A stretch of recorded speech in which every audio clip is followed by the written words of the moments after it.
नमस्कार सारे दर्शकों का, व्यूवर्स का और सब्सक्राइबर्स का।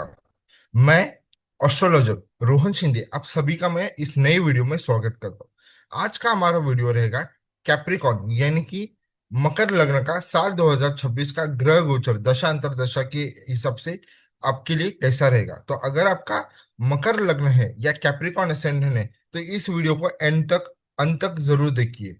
हाँ, अभी हम अपना एनालिसिस शुरू करते, प्रेडिक्शन शुरू करते। तो देखिए, शनिदेव जो है वो आप सभी जानते हैं कि मकर लग्न के प्रथम भाव लग्नेश भी है। पहले भाव के भी स्वामी होते हैं और दूसरे भाव के भी स्वामी होते हैं।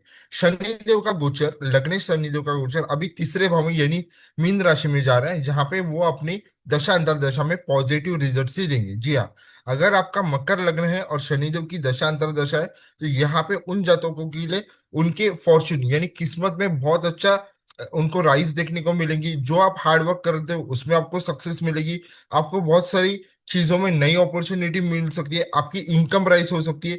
आपका अगर बिजनेस है तो उसमें आपको फेवरेबल अपॉर्चुनिटी मिलेगी, आपको जॉब ग्रोथ मिलेगी। तो ओवरऑल बहुत सारे अलग अलग फील्ड में भी आपकी एक स्टेडी ग्रोथ रहेगी। तो लग्नेश शनिदेव तीसरे भाव में यानी कि मीन राशि के गोचर से उनकी दशा अंतर दशा में आपको बहुत ही अच्छे परिणाम देने वाले। मकर अगर आपका लग्न है और कैप्रिकॉन असेंडेंट है तो फिर हम जाते हैं दूसरे ग्रह के ऊपर जो है गुरु। देखिए, गुरु जो है वो तीसरे भाव के भी स्वामी होते हैं मकर लग्न में, और 12वें भाव के भी स्वामी होते हैं। तो गुरु की अगर आपको मकर लग्न है और गुरु की दशा अंतर दशा आ रही है तो पूरा साल 2026 उनकी दशा अंतर दशा में आपको नेगेटिव रिजल्ट्स ही देखने को मिलेंगे। तो इसकी रेमेडी क्या है कि आप गुरु का मंत्र कर सकते हो। हर गुरुवार को आप उपास कर सकते हो। अगर आपकी कोई हेल्थ इशू नहीं है तो शिवलिंग के ऊपर आपके घर में हो या आपके घर के आसपास कोई शिव मंदिर हो तो उसमें जाके आप हर गुरुवार को सुबह गुरु की होरा में एक वैदिक मंत्र है, ओम देवानाच ऋषिनाच गुरु कांचन सन्निभम बुद्धिभूतम त्रिलोकेशम तम नमामि बृहस्पतिम। इसका आप 21 बार जलाभिषेक कर सकते हो हर गुरुवार को। और इससे क्या होगा कि आपको जो गुरु के पूरे साल भर के नेगेटिव रिजल्ट्स मिल रहे हैं वो कम हो जाएंगे, अगर आपका मकर लग्न है या कैप्रिकॉन असेंडेंट है तो, और गुरु की दशा अंतर्दशा आ रही है तो। उसके बाद हम जाएंगे मंगल के ऊपर। देखिए, मंगल यहाँ पे मकर लग्न में चौथे भाव के भी स्वामी होते हैं और 11वें भाव के भी स्वामी होते हैं। वैसे तो मंगल अस्त है सूर्य द्वारा, और वो अस्त रहेंगे 1 अप्रैल तक उनका अस्थि रहेगा। तो यहाँ पे वहां पे जहाँ पे मंगल अपने अस्त द्वारा ज्यादा करके आपको नेगेटिव रिजल्ट्स या एवरेज रिजल्ट देंगे, लेकिन मंगल आपको पॉजिटिव रिजल्ट उनकी दशांतर दशा में देना शुरू करेंगे 2 अप्रैल से लेके 10 मई, इस समय में। फिर मंगल वापस अपने नेगेटिव रिजल्ट देना शुरू करेंगे 11 मई से लेके 20 जून 2026 तक। फिर मंगल अपने पॉजिटिव रिजल्ट देना शुरू करेंगे 21 जून से लेके 1 अगस्त 2026 तक। फिर वापस से मंगल अपने नेगेटिव रिजल्ट देना शुरू करेंगे 2 अगस्त से लेके 17 सितंबर 2026 तक। फिर मंगल वापस से अपने पॉजिटिव रिजल्ट देना शुरू करेंगे 18 सितंबर से लेके 11 नवंबर 2026 तक। और फिर मंगल वापस अपने नेगेटिव रिजल्ट दे रहे 12 नवंबर से लेके दिसंबर एंड 2026 तक। तो देखिए, पूरे साल भर में अगर आपकी मकर लगन है और मंगल की दशा अंतर दशा आ रही है तो आपको मिक्स रिजल्ट है, एक बार पॉजिटिव नेगेटिव इस तरह से। जहां पे भी नेगेटिव रिजल्ट्स मिल रहे हैं वहां पे आपको चौथे भाव और 11वें भाव से नेगेटिव रिजल्ट्स मिलेंगे। तो इस बात का ख्याल जरूर रखिए कि जहां जहां पे आपको नेगेटिव रिजल्ट्स मिल रहे हैं वहां पे आपको चौथे और 11वें भाव के संबंध में थोड़ी सावधानी बरतनी पड़ेगी। फिर हम आते शुक्र के ऊपर।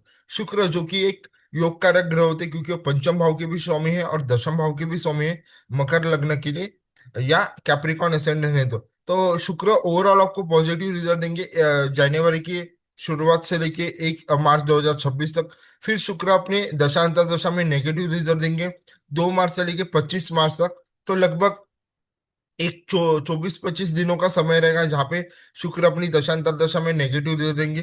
फिर शुक्र वापस अपने पॉजिटिव रिजल्ट देना शुरू करेंगे 26 मार्च से लेके 13 मई 2026 तक। फिर शुक्र अपनी दशांतर दशा में नेगेटिव रिजल्ट देंगे 14 मई से लेके 7 जून 2026 तक।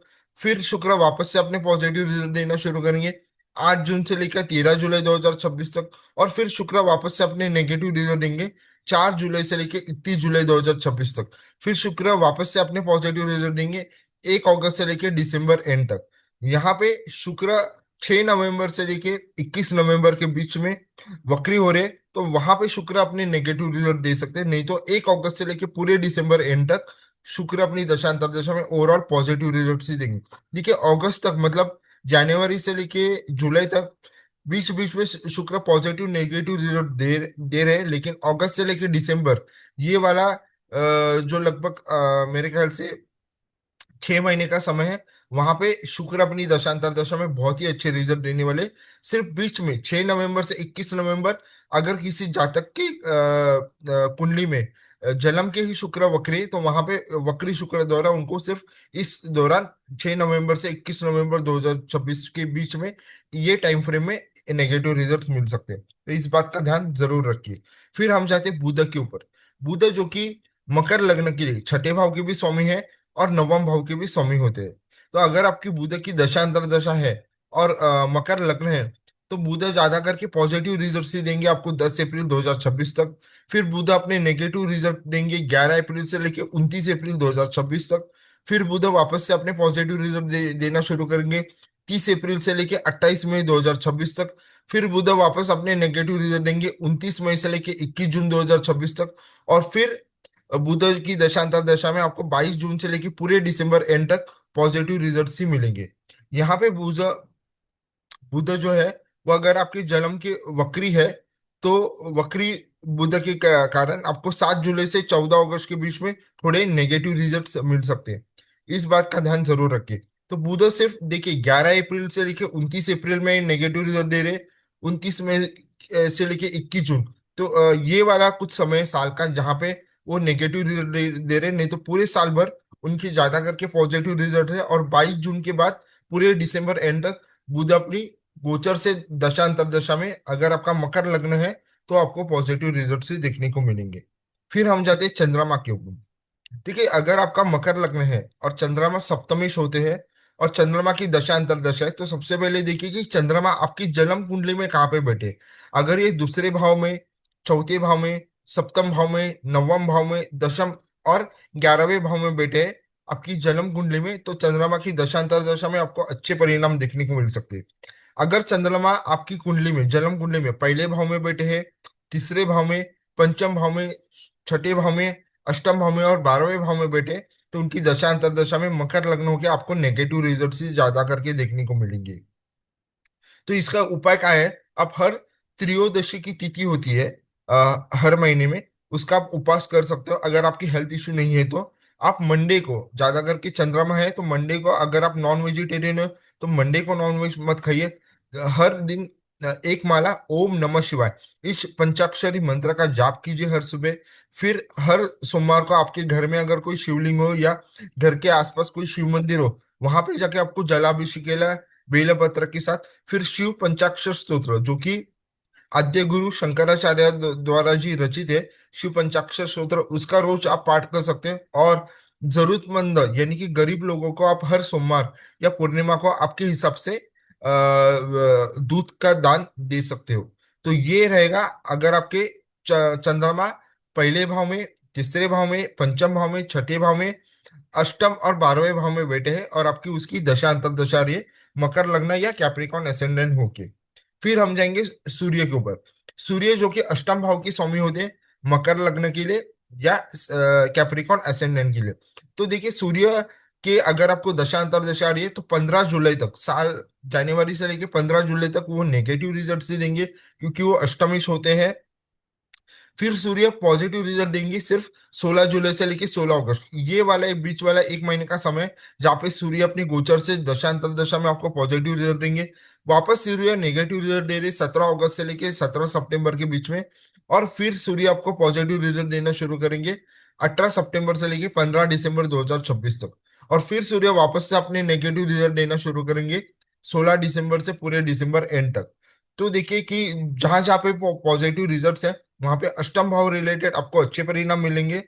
तो सूर्य के वैसे देखा जाए तो मेजोरिटीली 60% तो पूरे साल में आपको नेगेटिव रिजल्ट ही मिलेंगे। तो आप सूर्य का मंत्र कर सकते हो, सूर्य को सुबह में जल चढ़ा सकते हो, ताकि अष्टमेश होके जो उनके खराब रिजल्ट आ रहे हैं मकर लग्न या कैप्रिकॉन असेंडेंट के लिए, उनमें बहुत हद तक कमी आएगी। फिर हम जाते हैं राहु और केतु के ऊपर। देखिए, राहु और केतु अगर आपका मकर लग्न या कैप्रिकॉर्न एसेंडेंट है, तो राहु का गोचर है वो दूसरे भाव में यानी कुंभ राशि में हो रहा है, और केतु का गोचर अष्टम भाव में यानी सिंह राशि में हो रहा है, और ये लगभग 5 दिसंबर 2026 तक रहेंगे। उसके बाद वो अपना राशि परिवर्तन कर रहे हैं। तो लगभग इसमें पूरा साल आ जाता है।